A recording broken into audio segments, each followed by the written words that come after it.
Hello everyone, I hope that you're doing fine. Today I would like to talk a bit about boundaries.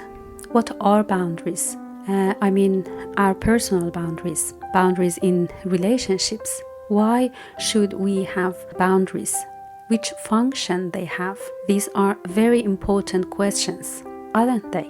Boundaries are about principles and rules, at some point limits and restricting lines, which we set for ourselves in relationship with other people. Those who are able to set healthy and reasonable boundaries for themselves feel comfortable to say no if they feel that they want to. And at the same time, they are also good at feeling intimacy and love and closeness toward others in their relationships. This is an important point, I assume, as many of us think that being assertive enough to set boundaries and speaking up for ourselves when we really need to be authentic and inform others about our red lines and boundaries means to be rude, demanding, or a difficult person. But the fact is that this is not true. Setting boundaries is a means to create and maintain contacts and relationships. Otherwise, we become vulnerable and prone to step into path of pathology, dependency, inauthenticity, and anxiety.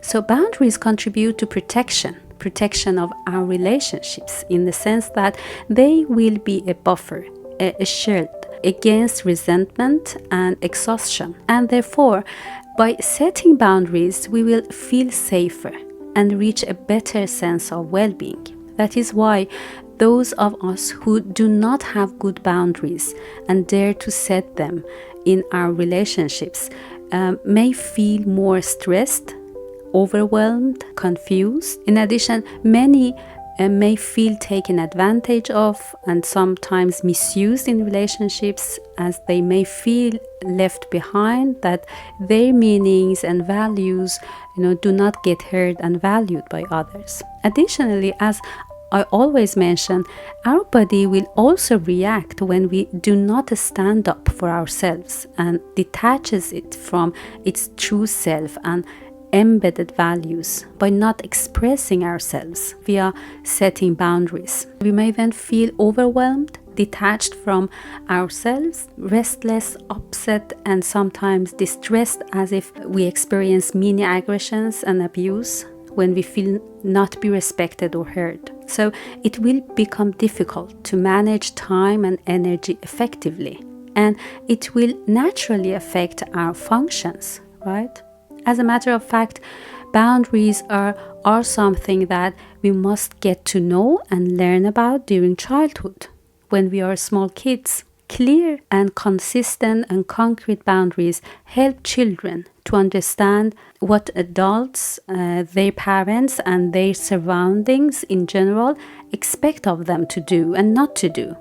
And therefore, boundaries will function as a tool to increase emotional safety and predictability of our responses and expectations for children. Although children should also be able to feel safe to express themselves and show who they are and behave in an authentic way.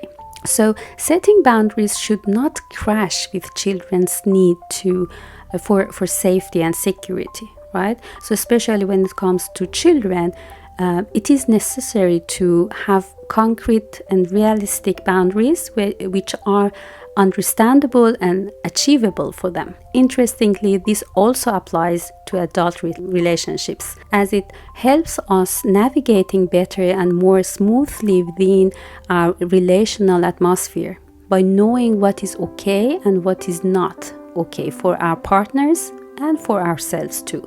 Although many of us are not totally aware of the importance of boundaries, the fact is that without boundaries, we will miss a lot in our relationship, such as the ability to be in true connectedness, receptive and attuned relational contact, because sense of safety, predictability and harmony are so important to be alive and get maintained in our family environment and dynamic all the time.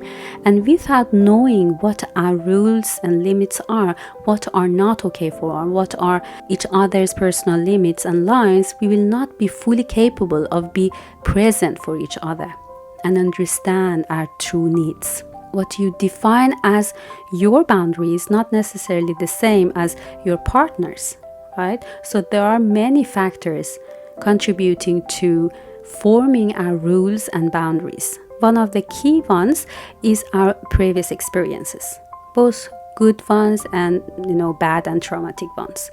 So if during childhood you experienced that you were not heard, and you try to tell your reality, your desire or requests, but instead you encountered harsh behaviors or lack of empathy and understanding, you perhaps felt repeatedly that you were not understood and that it does not matter what you mean, as others' meanings, beliefs and values are much more accurate or important than yours. Perhaps you ended up in a loop of insisting hardly to get your points and opinions acknowledged and seen and understood, and now as an adult you feel that the same kind of thing is happening to you again and again. That, for example, your partner or a friend often fails to really get you and understand how important it is for you to inform them about your boundaries, right? So some people may even feel that they do not have access to enough words, formulations, language to tell others about what they mean and what they try to inform others about, as they perhaps have not themselves been aware of the fact that they struggle setting boundaries. They usually feel that they are not good enough in communication or as a person, and that there should be something really wrong with them, as others are usually not interested in considering their meanings, their no's, their lines and their values. So imagine a relationship where there are no defined boundaries by individual partners. What really happens with safety, authenticity, trust and respect? Setting boundaries is a subtle way of praising values, first of all for ourselves, an affirmative tool by which we try to embrace intimacy not only with our partner but also with ourselves, right? So it is a way to acknowledge, to recognize that we have some particular no's, lines and rules which are important to take into consideration in relationship with you as my partner, right? So as an analogy, I can say that it is like to have a particular guideline of how things should be or supposed to function in a company or an organization, right? So the employers will work and handle work situations better and work more effectively as they feel safer and trust in leadership and organization principles more easily by knowing the guidelines and boundaries. So since by talking about and defining boundaries in advance, the organization reinforces and recognizes values and rules, cultures, it will become a way of encouraging collaboration, cohesion and respect within organization and between colleagues. So the same holds true for relationships actually. Of course, our boundaries can vary across time, different contexts, relationships and by aging. But the point is that practicing, setting boundaries will foster emotional safety and a sense of purpose and alignment with our true selves and values. That's a very important point. There is, however, a common misunderstanding about boundaries, as some of us tend unconsciously to think negatively when we hear the word personal boundaries. Some of us may associate it with controlling others, and that is why many of us can barely stand, receiving this. Or when our partner, children, friends, or others try to set boundaries for us. So it may feel like rejection, feeling of being controlled or get treated in an unfair way. A boundary should be a rule for us. It is about us, not about the other person. So if the other person reacts or takes it as a negative thing, so it does not actually mean that you are doing something wrong or have been rude or too much or behaved inappropriately. It means that they haven't understood it. They don't get it, and they might themselves struggle with setting and understanding their own boundaries. These rules and lines should be about you and not them. And that is why it is important to be very clear and try to formulate you in a way that the importance of your practice will be understood without you being required to insist on making extra explanations and justify your reasons all the time.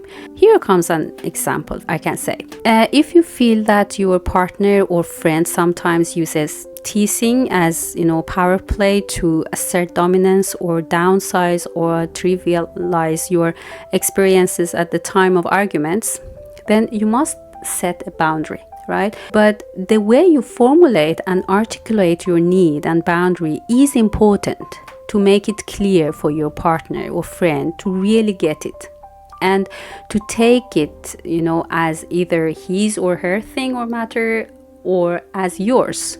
So for example, you may say that you cannot do this, or you are not allowed to treat me like this every time we argue, right? It must probably be perceived as a rule for them, a rule which used to control their behaviors. But if you say instead, if you continue to do this, I see no reason to stay in this conversation. You are clearer here and try to stand up for yourself. And, in other words, you add some extra elements here, which is about your real limits and values and lines by which you recognize self-worth and demand the same from the other person. Then it becomes your thing and rule. By telling the other person your boundaries, you are telling him or her what you need to feel safe for being able to continue being in this relationship. So this will foster a feeling of honesty and motivation for both of you, and also cohesion and trust in relationship. Some of us tend to be, people pleasers and feel responsible for other people's feelings and emotions, and have, learned that it is more acceptable and so, correct to navigate other feelings and emotions and not ourselves. So this can make up a risk for sacrificing our needs for others' expectations and needs. This is about getting toxic and unhealthy against ourselves and our sustainability, and going against what is good, healthy, and flourishing for our souls and psychological health. For many of us, it is just impossible to set boundaries, as we do not know which boundaries we have and how to practice this, right? It's quite an unfamiliar assignment for many of us. Or in case we are willing to give it a try, we perhaps pose it as a request or not a rule or decision which comes from, us, which comes from inside us. We cannot control other people's behaviors. We cannot enforce people to follow and, to respect our boundaries, because this is my boundary and you have to follow me. But we can control, our own roles and behaviors and try to be consistent about our boundaries and values.